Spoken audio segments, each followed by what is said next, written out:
Welcome to episode 11 of Interjections. On this week's episode, we diagnose what went wrong against Sassuolo, talk about the 4-0 win over Salernitana, and preview the upcoming fixtures against Benfica and Bologna.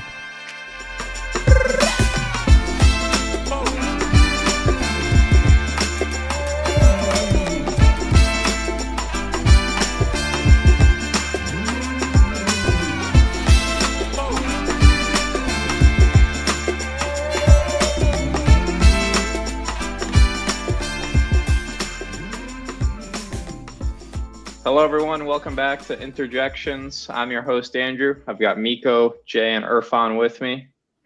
Busy episode. We're going to start by breaking down the Sassuolo match from midweek before diving into the Salernitana match from the other day. So, first loss of the season against Sassuolo. It was a rough performance, especially in the second half. Dumfries gets an early goal, or a late goal in the first half to put us up 1-0 going into the break. You're feeling maybe somewhat optimistic because, frankly, the team didn't play that well, but we're still leading. And then they've put together one of the worst, the worst half of football they've played this season. I want to start with the Bajrami goal because, in my opinion, it changed the course of the game, and that's something that Summer needs to save. He got beat near post. He got both hands on the ball, wasn't able to keep out of the nets. So I'll start with you, Jay. What did you think of the first Sassuolo goal, and do you agree with me that Summer should have saved it? Yeah, 100%. This is the second time in the course of a week or two that we've really suffered due to individual mistakes that are 99% the fault of the player who committed them. I'm obviously referring to Bastoni's error against Sociedad as well. That was a completely unforced error, just like this one by Summer, unfortunately. That was not a difficult save in the slightest. It wasn't, he got fooled by the swerve of the ball or anything like that. It was a routine save, which he just completely bundled. So, yeah, unfortunately, no way to look in the mirror for that one for Summer. And as you said, it completely opened up the game. As you mentioned, we didn't play well. And obviously that goal gave Sassuolo the impetus, but I still think it's a little bit disappointing that we weren't able to react. Setbacks happen, and setbacks can happen as a result of an individual mistake or a lucky deflection or whatever. They happen. The point is that they happen, and you'd hope for more of a reaction, which I don't think we saw. So that was the most disappointing thing from that match. I will say, though, I watched Man City versus Wolves, and Man City, routinely demolish Wolves twice a year, and they lost. And it helps put into perspective that it's still early and that you will get these just dismal performances from time to time. I mean, even Real Madrid got demolished 3-1 by Atletico Madrid the other day in the derby. And so, yeah, I guess the important thing here is not to get too carried away by the bad 45 minutes, although it was, an abject display, unfortunately. Yeah, I don't know. I kind of feel like Summer should have stopped that, but really, I think that goal was pretty much Aslani's fault because he was on the bench, and like you can't do that. You can't concede when you're sitting on the bench. So. No, I'm just kidding. I think clearly, yes, it was Summer's fault. He should have saved that, and I think 99 times out of 100 he does save that. But to Jay's point, yeah, we didn't play well that match. Honestly, I thought the first half we played pretty well. I mean, we were carving them up really well, but we would always get to that final third, and then that ball that we really needed, or sometimes even the ball was good, but we just couldn't finish. And so, this was one of those matches where we should have probably knocked in 2 or 3 goals in that first half and really just iced it. And when we're wasteful in front of goal, I've noticed we usually end up, either getting tired or we end up, losing a little bit of focus. And in the second half, we just didn't do that. And so that first goal, yeah, I think Summer should have stopped it. On that second goal, it's just you can count on that, right? Like Berardi will score some kind of wonder goal every other game against us. And so, you could blame the closeout there by I think it was Mkhitaryan a little bit, but really that kind of a goal you don't anticipate somebody scoring from that far out of the box. So, disappointing game all around. But I don't think it warranted some kind of hyperventilation or some kind of panic by us. I mean, we're going to lose certain games here and there. So, it didn't bother me that much. But as a team, I thought, yeah, the whole team could have played a lot better, especially in the second half. So when I look at this match, I think the idea of losing to Sassuolo isn't the end of the world, right? Like, I hate to break it to people, but this team was never going to go 38-0-0. Like, they were never winning every match. There were going to be dropped points. But this, for me, served as a stark reminder of how precarious our position is at the top of the table, because after we lose this match and Milan goes and demolishes Lazio yesterday, suddenly you're looking at the table, and in the live table, we're in second place. And it shows you, like, we're only 5 or 6 games into the season. It's not like we've run away with this thing. Milan has won every game except their match against us. We need to be consistent, and you're worried about it because Inzaghi hasn't really shown an ability to be consistent in league play during his tenure. But it just shows you, like, you can afford a few slip-ups, but it's a wide open Scudetto race this year, and while you can afford to lose one match, you can't routinely put up poor league performances. You can't lose 11 or 12 league games if you expect to be a Scudetto challenger. Yeah, I'm the official let's not worry about it guy in this podcast, so I'm gonna say that as Irfan mentioned a bit, in the first half we were actually pretty good, and I gotta say we played some nice football apart from the final touch when we should have the correct pass or correct shot. But apart from that, we have very good how can I say it, good templates for our attacks. We just managed to combine so well either in the defense and midfield to create this space in the offensive zone, so that we will have these at least semi-dangerous attacks or dangerous attacks. But then somehow we managed to waste so many of those attacks to some, I don't know, poor decisions. And it was funny that the Dumfries goal, it was like back in the day, was it maybe Nagatomo and Biabiani? Yeah. Like 10 years ago or something, if you remember the case when other one was waiting, what he's gonna do with the ball? Why isn't he passing it? And the Dumfries goal came that, like, brought this to my mind, that do something, god damn it. But yeah, he pulled the goal eventually, so it was the correct call. But in general, I think the first half was good, even though even there we managed to let Sassuolo actually had some chances here and there, or some kind of dangerous situations, like the Pinamonti when he was about to get 1-on-1 against Sommer, and then Darmian tackled him, and somehow there was nothing coming out of that apart from a corner kick. Right at the end of the first half as well. The Çalhanoğlu. The header. Yeah, but yeah, then the second half, that was rough. Like you guys said, that the goal we conceded first, it was a weak by Sommer, so we can put it to him mostly. But it was a bit weak defending that the guy got to the position to shoot at the first place. Yeah. But then the reaction by Inter, that was the biggest disappointment, because we didn't do much, and then Berardi got his golazo, and then it was really hard for us, and we couldn't get proper chances. At least I don't remember having some great chances. Well, okay, maybe there was this Fratesi. Yeah, he miscontrolled his chest control. Should have been a better chance, but. And was there some Lautaro? It was some shot, nice moves in the box, and then his shot, but it went wide. And there was something, but nothing like spectacular misses or anything. So we weren't like properly pressuring them in the second half after Berardi's goal. So after this long monologue, I would say this was a good eye opener for the team, I guess, that they need to like really focus on each match, and because maybe it felt a bit that okay, after the first half they just got the goal, so okay, this is in the back already, and we just go to the second half and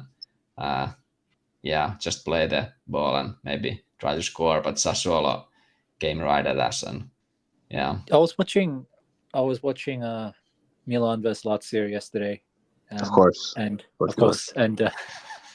wearing your Milan kit and Murph. That's right.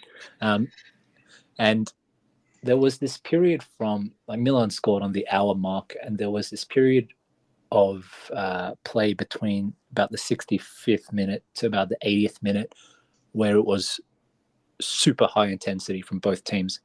Obviously, it's in the second half, 30 minutes left to play. Lazio are going to attack now that they've gone one behind. So they start attacking, and Milan start pressuring them super hard as soon as Lazio advance into Milan's final, or into Lazio's final third, so Milan's third.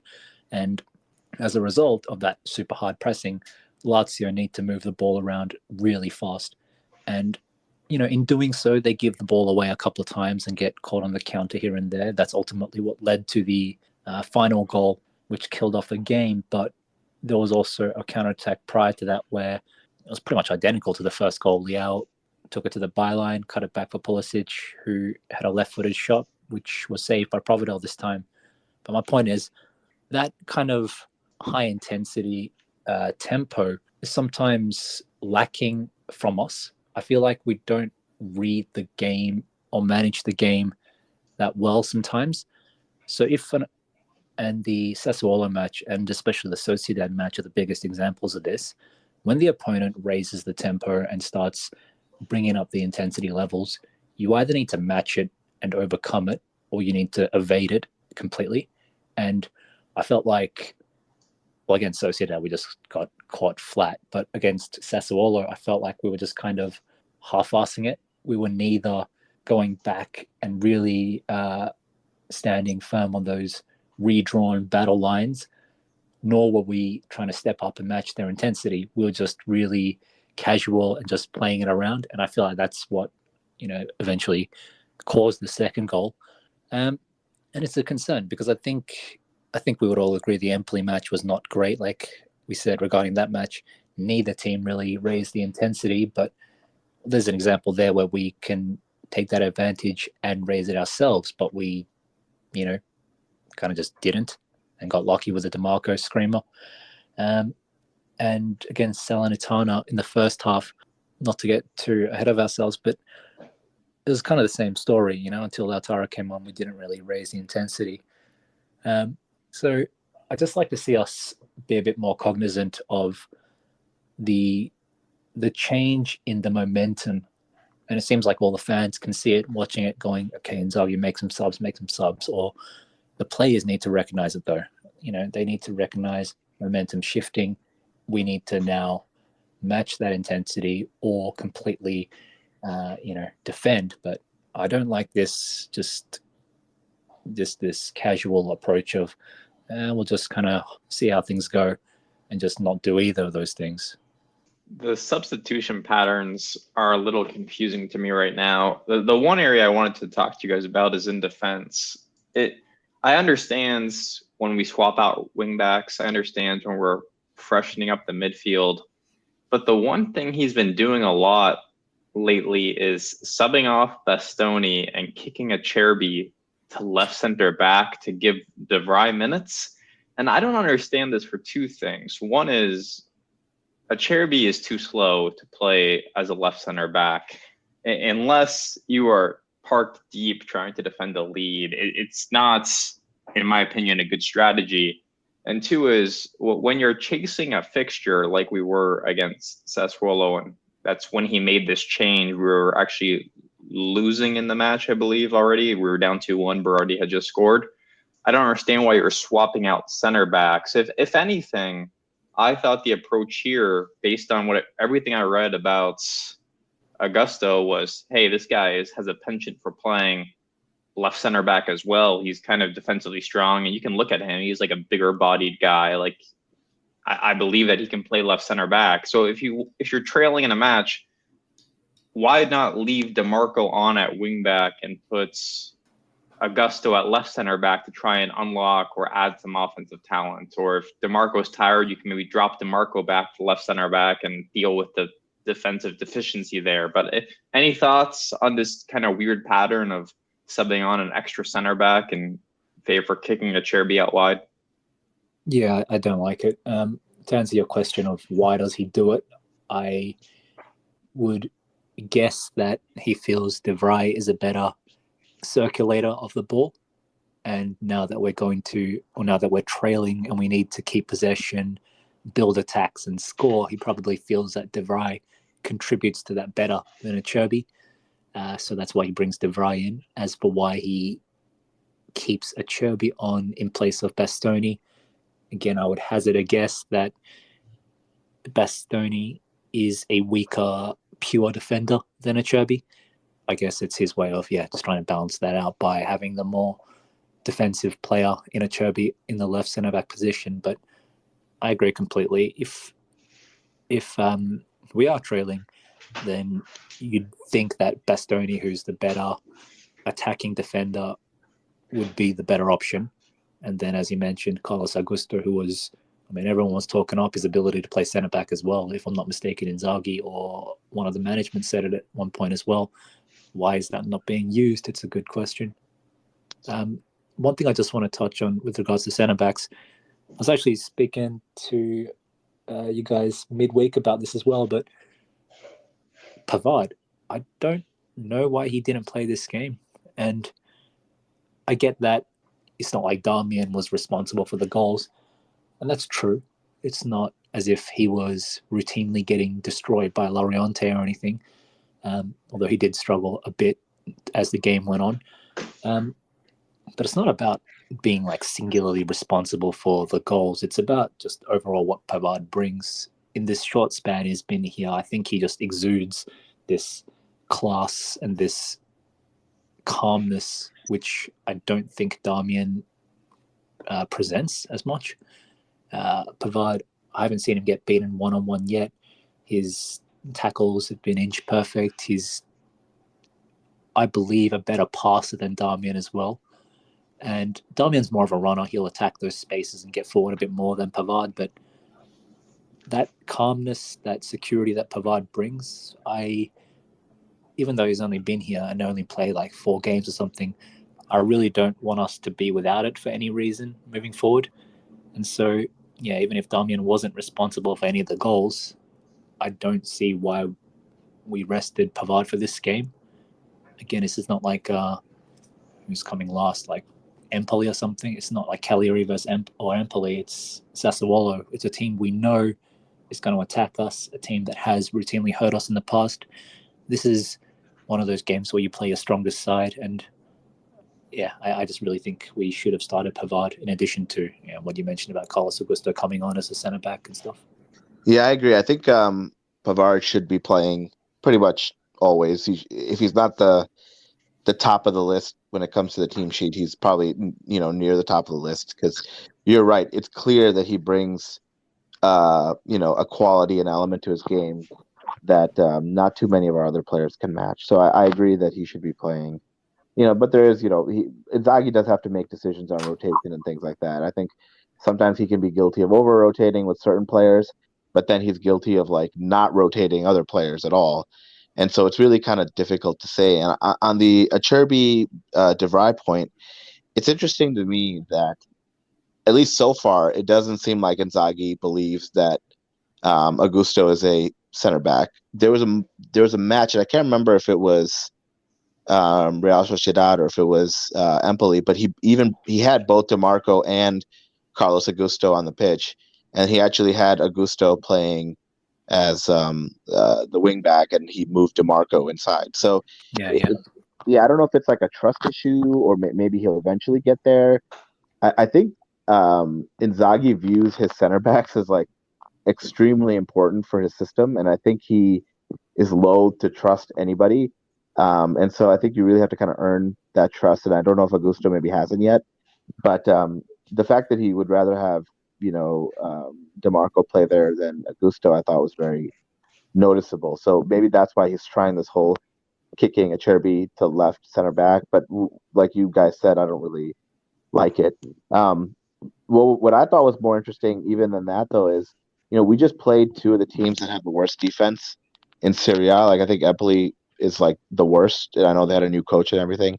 And then Sassuolo is like second worst defense, and the fact that we only managed to score one goal in both of those matches, I think, is also one of those kind of red flags about our team. Like we're really good at creating chances and playing very fluid attacking play and things like that.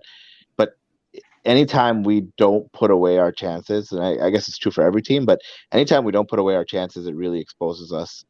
And I feel like our offense should have done a lot better, even if there were some individual mistakes on defense. Like the offense should have done a lot better in those last two matches.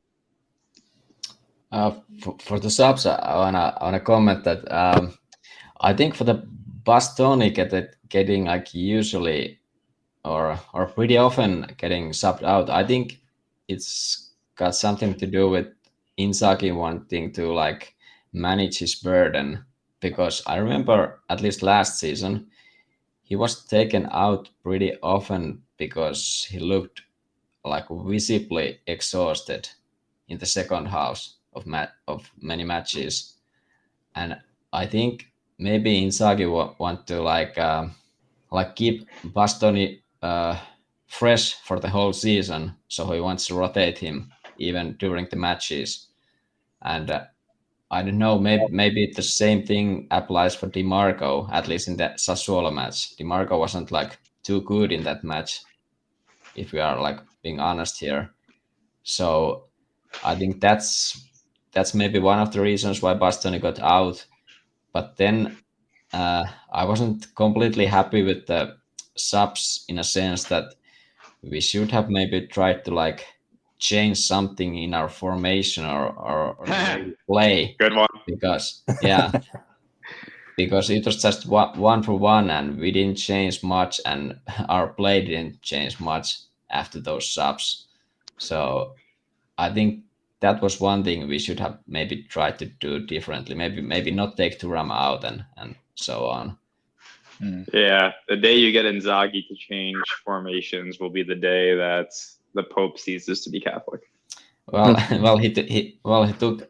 We played with three strikers against Sociedad, I think, or what was it when Sanchez came in for? Yeah, but because Sanchez played as a DM against Sociedad, remember? Yeah, something like that. We need to like change in those situations somehow. But yeah, I don't know what was the case with Inzaghi in this match. Yeah.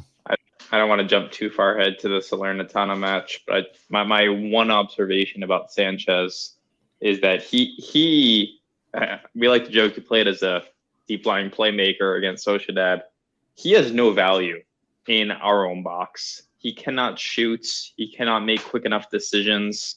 Like, I just noticed he keeps dropping deeper and deeper and deeper on the pitch so he can pick up the ball and basically serve as a playmaker on it. But if this guy needs to be our third forward for a long period of time, we're going to be in trouble, because I have not been impressed whatsoever by Sanchez since his return here. Yeah, let's move to the Salernitana match then, because I think it goes back to, I think, a point that we made earlier on in a different episode, which is anytime Sanchez has started for us, even when he was really good for us a few years ago, every time he plays as a starter, he doesn't play that well. He clearly has there's something about him starting that gives us some pause. Like our attacking, our scoring, or the cohesiveness of the unit is not that great when he starts. And so against Salernitana, like, you could tell again that I'm not saying he was poor or anything, but you could tell that the game was missing Lautaro immensely. And what I find interesting is just that Lautaro-Thuram partnership it's just become such an integral part of our game that the third or whoever might be our fourth forward is going to become something that's going to be, I think, an issue for us. It's going to be a challenge for us going forward. Give Sarr a chance. Yeah, I agree. Hey, our mindless propaganda got a cameo appearance yesterday, so maybe, just maybe. Exactly. The only reason Agume played is because of interjections. Yeah. But for the chances, I think actually I don't agree with you. I think he was pretty good yesterday in the first half, in a sense that he was the one who like was able to come to get the ball and actually like trap it and move forward with it pretty often. It was there was this one scoring chance he blew that up, but in our overall game he was quite important to me. But I agree that as he like comes so deep to the midfield, the other striker will be pretty lonely there, and there's not enough players like running up to the field, so that it becomes a bit hard to attack. But I think they need to find the correct way to play with Sanchez, because I think he's an asset in that type of way. He played yesterday, but we need to like play differently when he's there. And of course, it matters if he plays with Lautaro or Thuram, because I remember when he has played with Lautaro before, earlier years, it has worked pretty well between them too. Because Thuram is not Lautaro. He's much more, I don't know, he's not as much as a center forward when he's playing with Sanchez, at least not yesterday against Salernitana. It wasn't working well with them. Yeah, I think there's like a whole host of issues with Sanchez that all kind of play a role. Not to play like the armchair psychologist or anything, but the guy's at the end of his career, and the way he has always kind of played. I feel like he's just really desperate to prove himself again and make the most of what little years are remaining for him, right, at the top level. And so, in addition to that, the way he's always played is very pretty, and he'll make opportunities and do things where others do not see those chances, right? That might be a pass where you'd expect him to take on a shot. However, when you're losing, that stuff really, really, really pisses you off, Like against Salernitana yesterday, there was one shot in the box where he skied it with his left foot. There was another chance where he kind of ran onto like a loose ball or a layoff or something. And instead of just hitting it first time with his side foot or whatever, he tried to take a touch there in like a really congested box. Now, maybe like a young Sanchez 10 to 5 years ago somehow squeezes through and gets a shot off after taking that touch. But when when the game is tense and stuff, that's like the last thing you want to see. And I feel like it kind of drains the team a little bit mentally as well when you see that kind of thing happening. It's like, dude, just shoot. But with Alex, it's just always you're always going to get two sides of that coin. On one hand, you've got the guy who fights, and even in Arsenal, he was known for being one of the few players with true winning mentality at the club when they were, Koreans always used to call them basically Forsenal, because they always ended up fourth for a long time towards the end of Wenger's tenure. And I have a good friend who's an Arsenal fan, and I remember him telling me there was one game where Arsenal came back to equalize 3-3 in like the 92nd minute or something, and Giroud was running over to the fans and celebrating, and Sanchez was losing his shit and yelling at Giroud because he didn't want to stop there, right? He was saying, why are you celebrating? The job's not done. Get the ball back to the halfway line and let's go.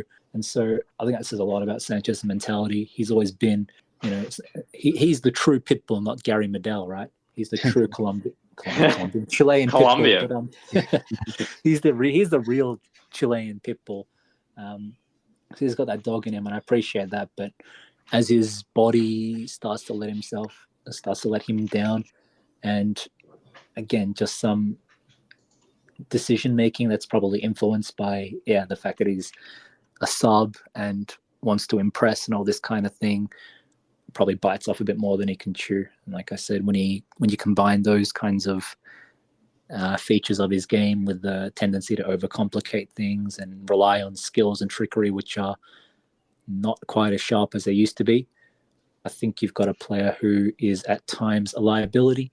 And I agree that I don't feel like he's going to provide as much value as we hoped this season. I really hope I'm wrong, but yeah, I just I think it might be better to move with like a Klaassen playing off the striker, to be honest. In America, we refer to someone you're describing as like a red ass, someone who just always looks angry, always looks, never quite satisfied with the job done.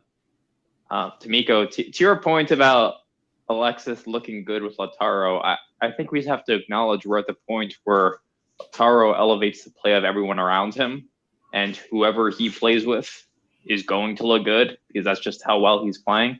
Not all 4-0 games are created equally, and if we were to sit here and, if you're a casual Juve fan and you're checking the live score after the game, you're going to see, Inter routed Salernitana 4-0, just opening a shut game.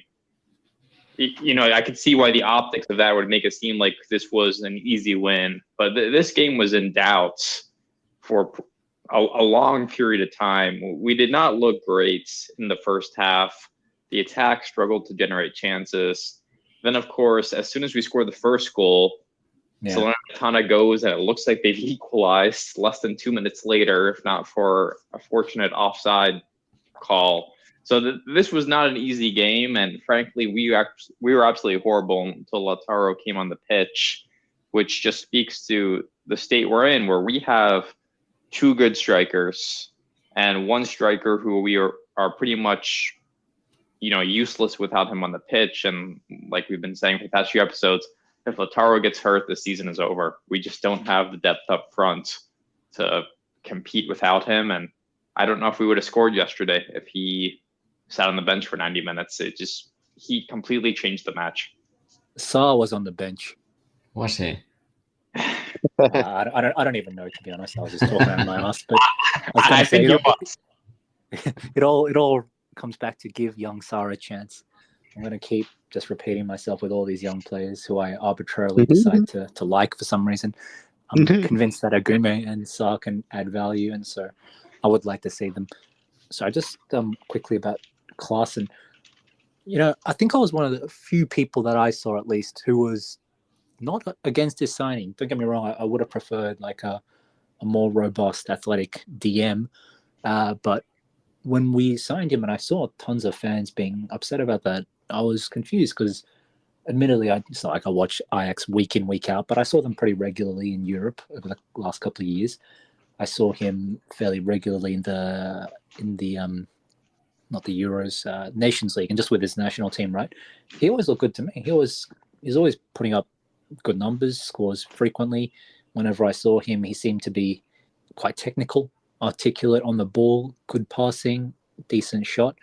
And what I saw yesterday was unexpectedly, or a pleasant surprise, was a tendency to contest headers despite his hair transplant. And looks great, by the way.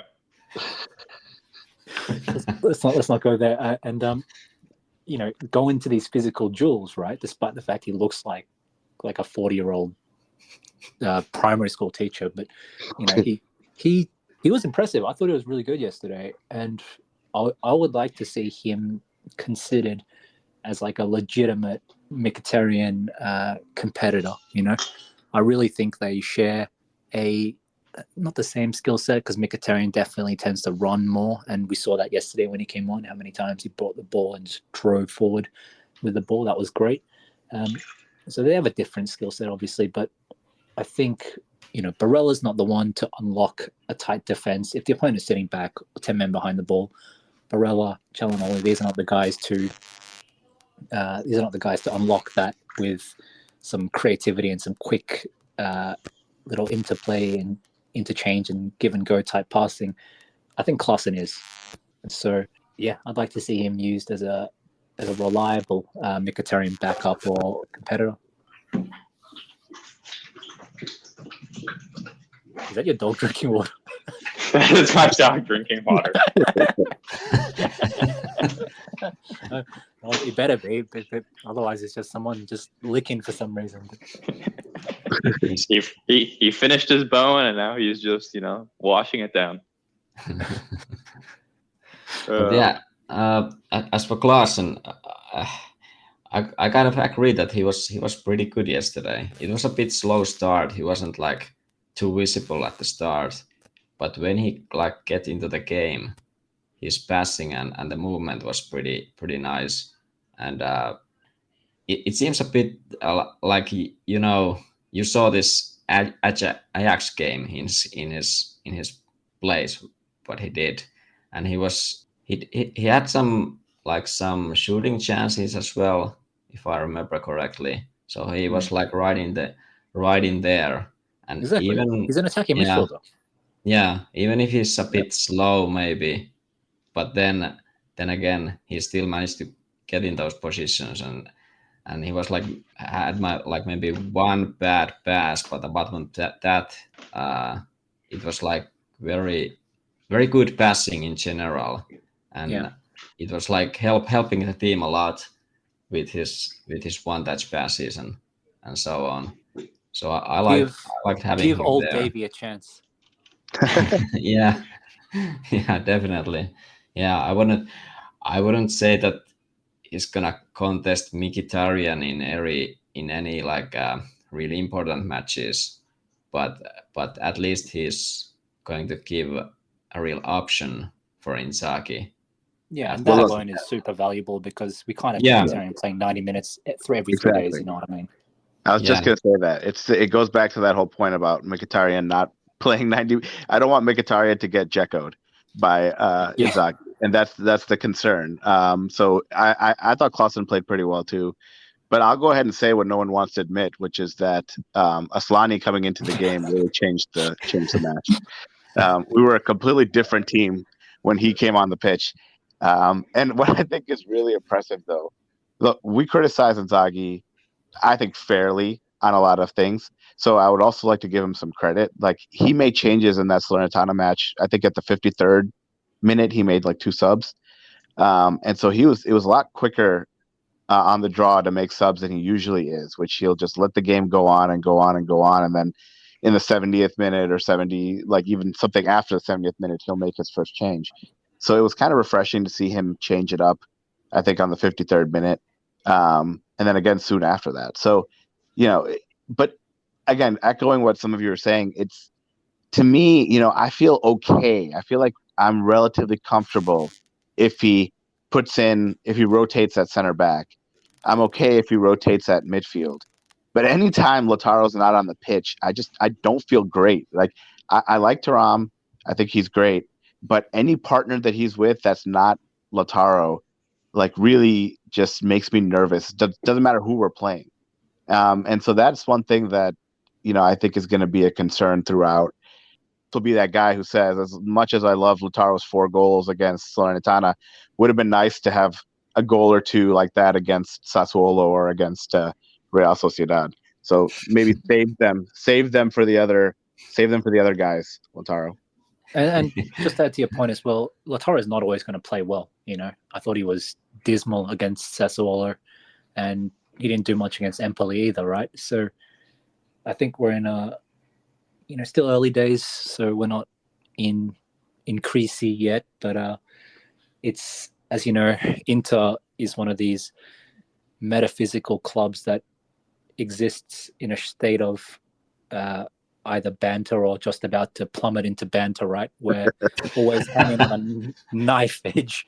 One game is Creasy Inter, one game without a win is Creasy Inter, 2 games is Retiro, you know what I mean? So the sort of Damocles is hanging above our heads at every given moment, right? And so we're not quite there yet, but look, as we've kind of discussed, Sanchez may or may not be the most reliable option there. Arnautovic has passed away, and Lautaro himself is not going to play great every game either. So we really got to hope Lautaro can stay fit and stay as on form as he can, and that what other choices do we have at this point? If here it comes. Here it comes. Sar. Here comes the Sar plug again. I wasn't going to say that, but I think it just we got to be careful. Is all I'm saying, because the striker situation I think is a bit iffy, and what we should have done is given Retegui a chance. That's what we should have done. But, no, okay.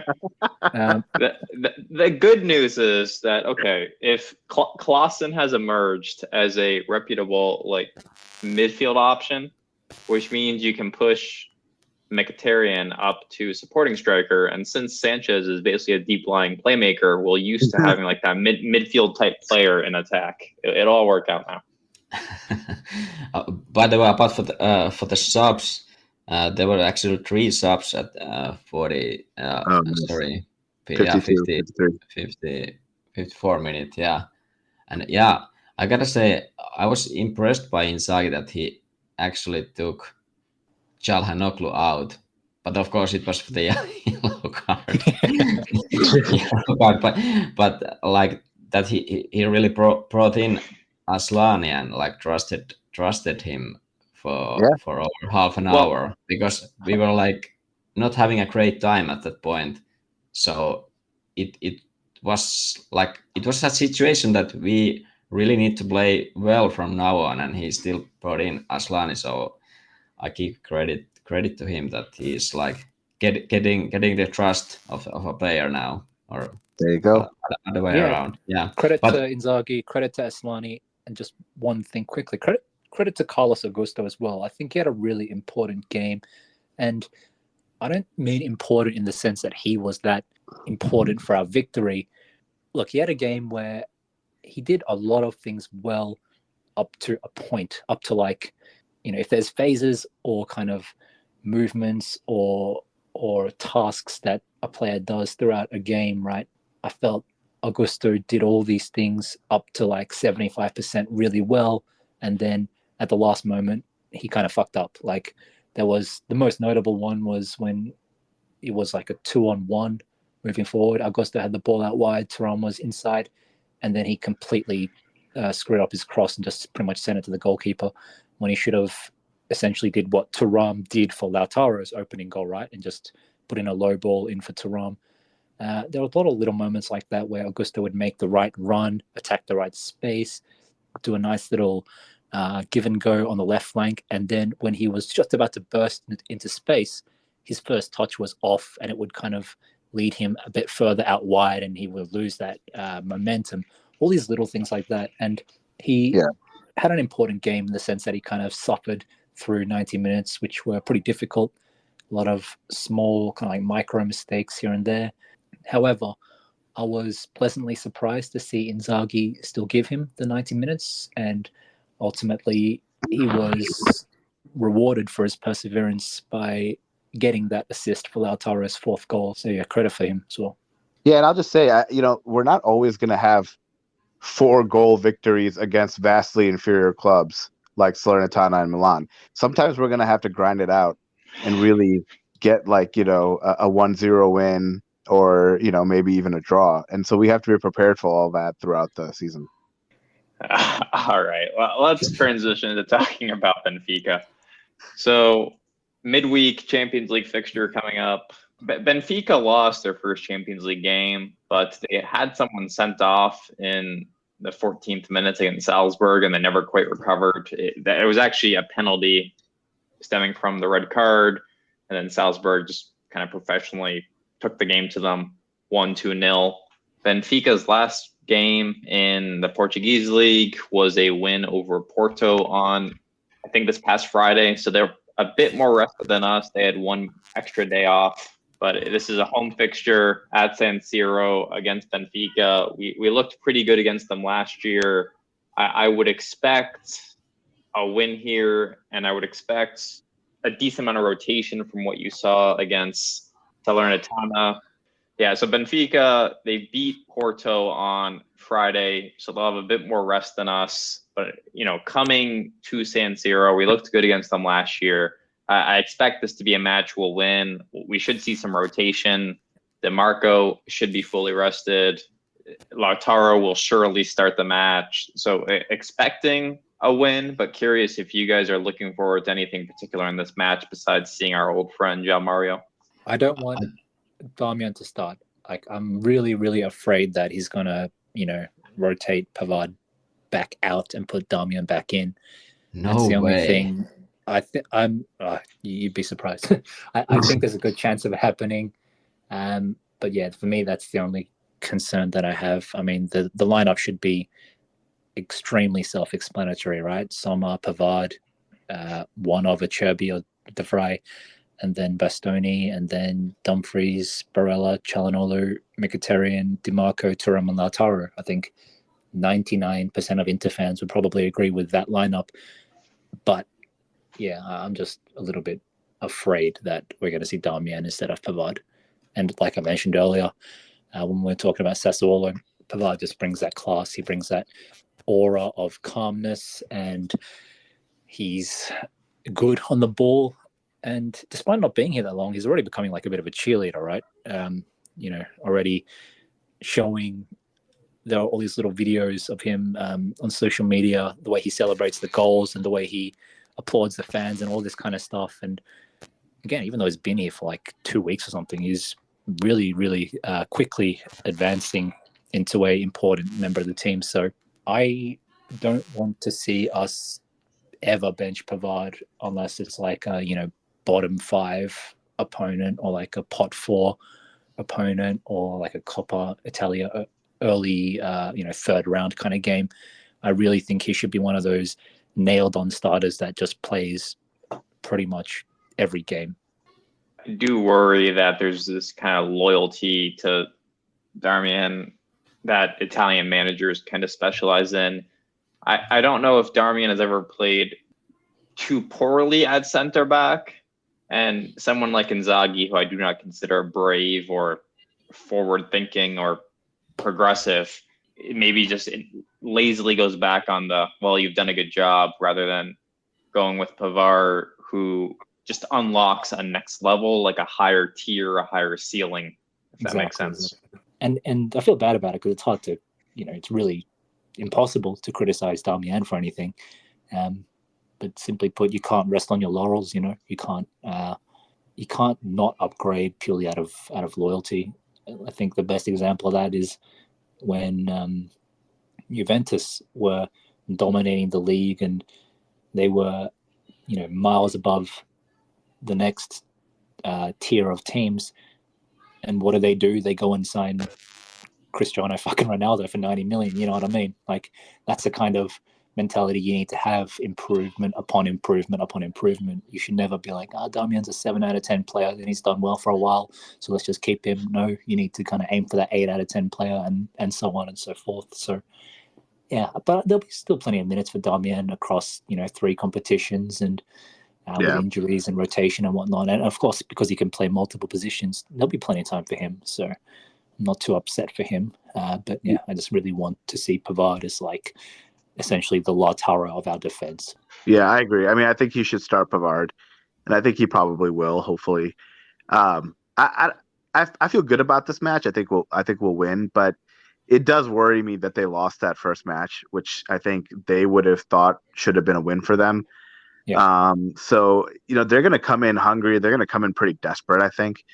And again, because it's at home, I feel fairly confident that we'll be able to kind of withstand anything, but we need to be ready because they're going to bring a lot of intensity after losing that first match, which they would have, expected to win. And so, when you're only playing 6 matches, if you lose one that you think you easily should have won, then I think, you're going to come out really desperate, really hungry. So we need to be prepared for them to be extremely intense, and we need to make sure we don't concede early. I think if we concede early, it's going to be a different match. If we can hold them, then I think we just settle into our game plan, withstand their initial onslaught, and then we should be okay. Yeah, that's a great point. That now that Benfica lost their match, they should have won. Now this match becomes so much more important for them, even if it is like probably their hardest match away to Inter's is probably hardest for them.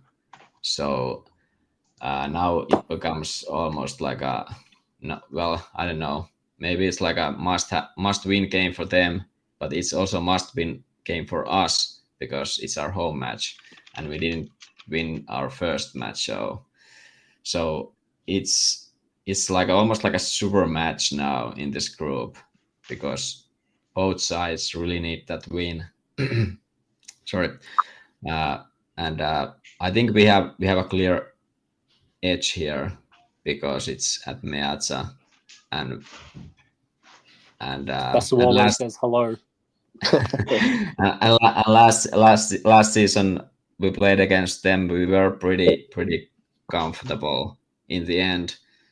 Although I could say that maybe the I don't know, experience levels were different, and that played a part in our games because we got the away victory in Champions League, and maybe Benfica was a bit like punching above their weight level a bit. So maybe that was like too much for them in terms of, I don't know, pressure or something.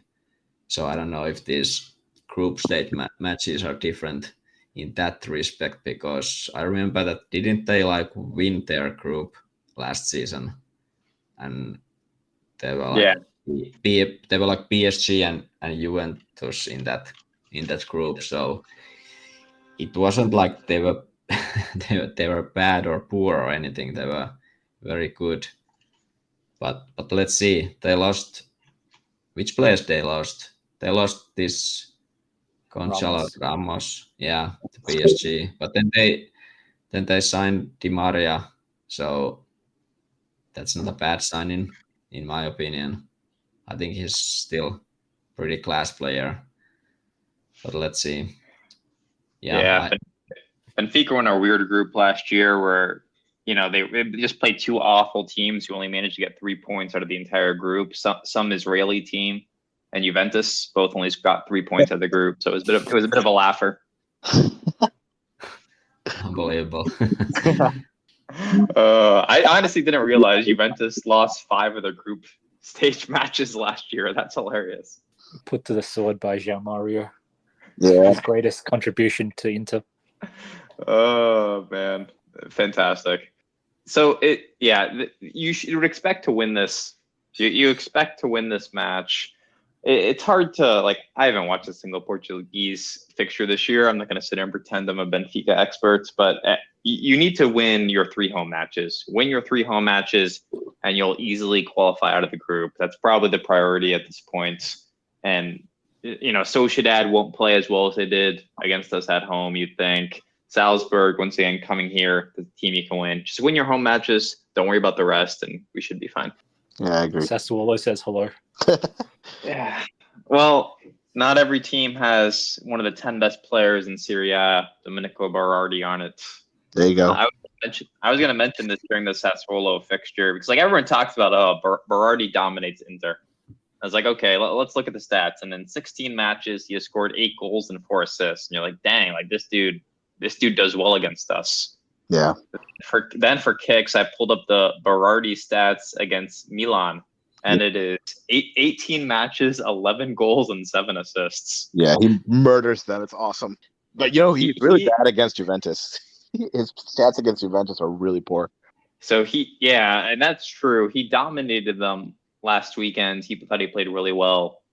He's always hurt or suspended against Juve, but that was a thing. He was co-owned by them for a number of years, and so he'd be mysteriously suspended or injured whenever Sassuolo played Juventus in the mid 2010s and all that. But yeah, he's just a really good player, and I know DeMarco kind of got dominated by him. Pistone kind of got dominated by him, and he is one of the 10 best players in this league. And I don't know why he's chosen to stay at Sassuolo as long as he has, but I don't want to be too harsh on him for it, because in a day where no one is loyal to anything, somewhat refreshing to see a player just like single-handedly keep the team afloat.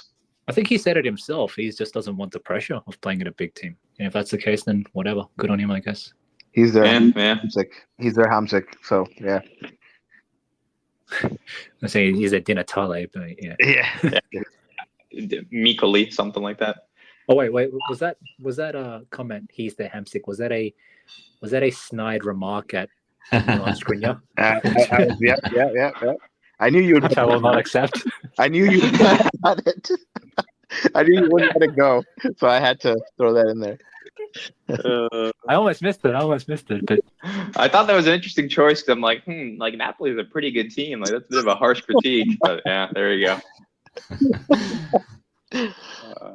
All right, let's preview Bologna quickly. That's the next Serie A match, the last Serie A match before the international break. It's a home fixture.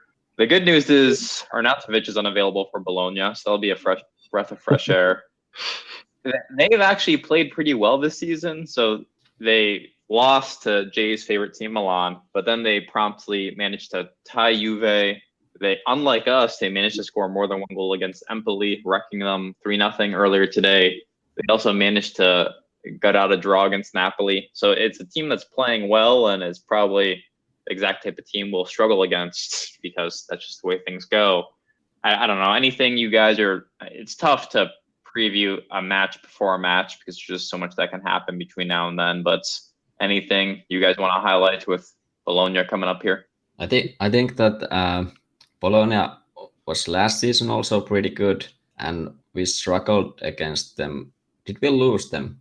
We lost them the away match last season, and then we lose one season before also the Radu.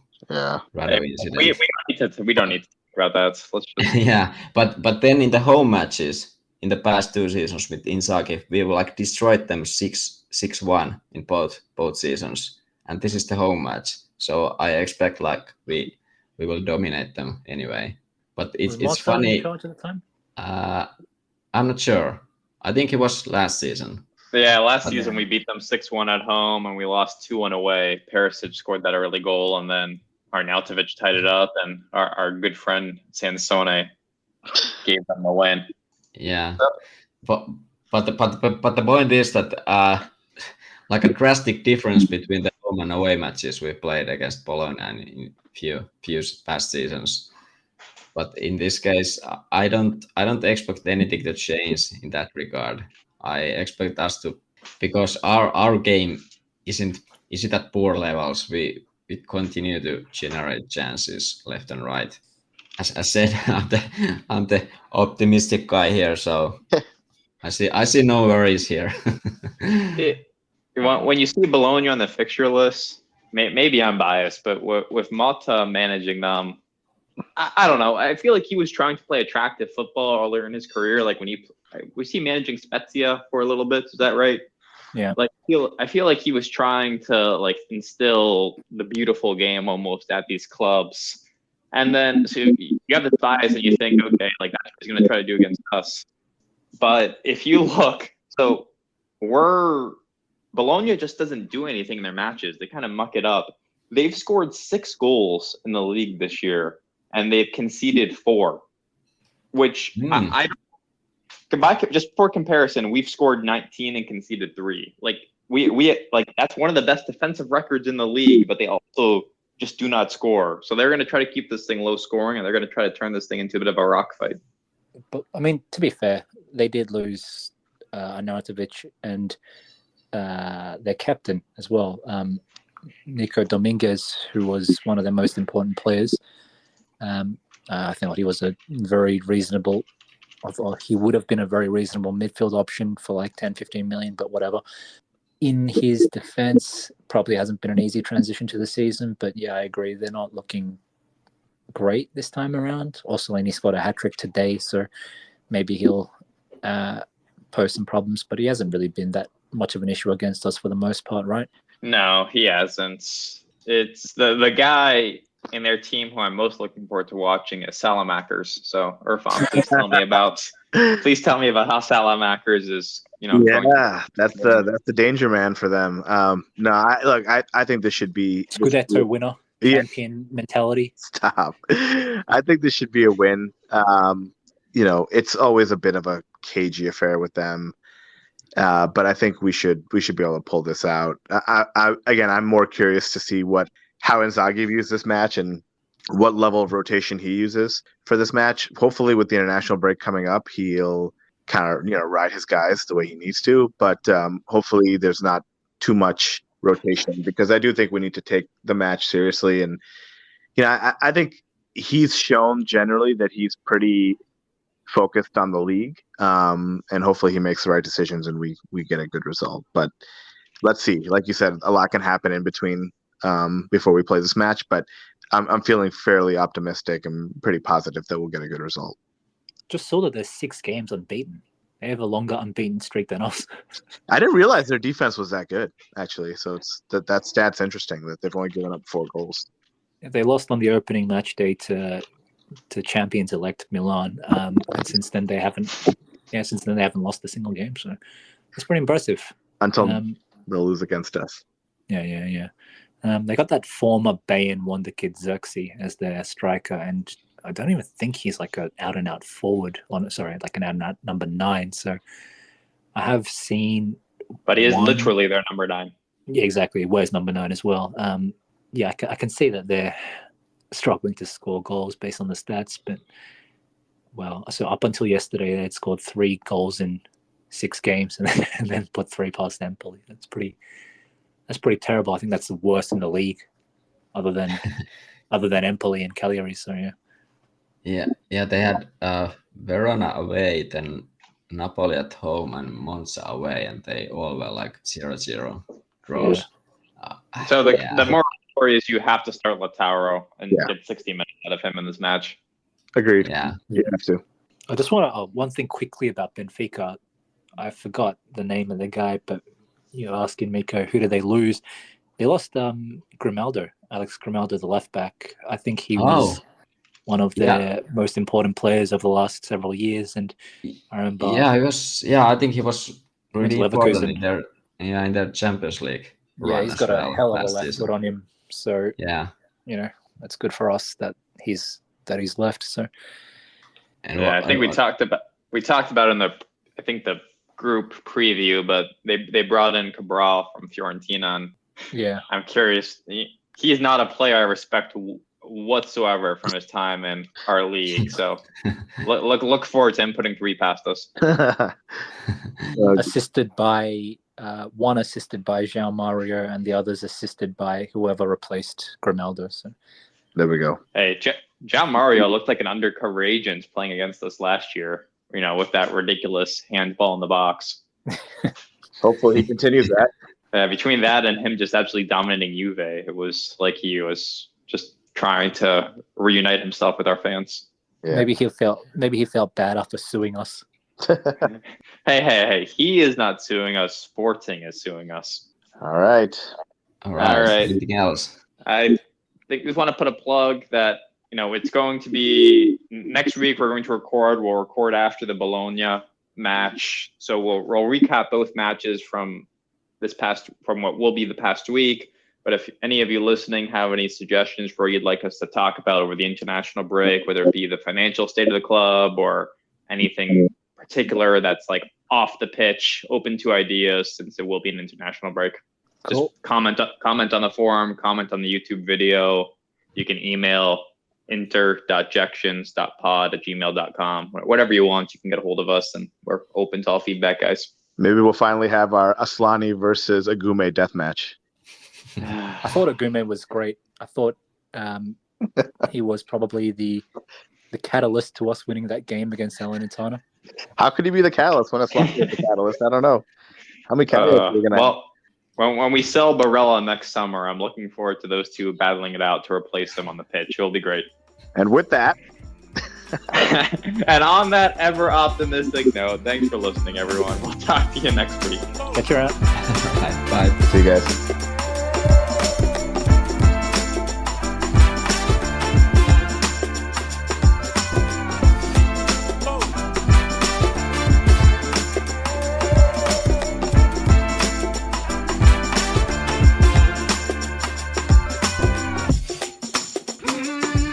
Come on.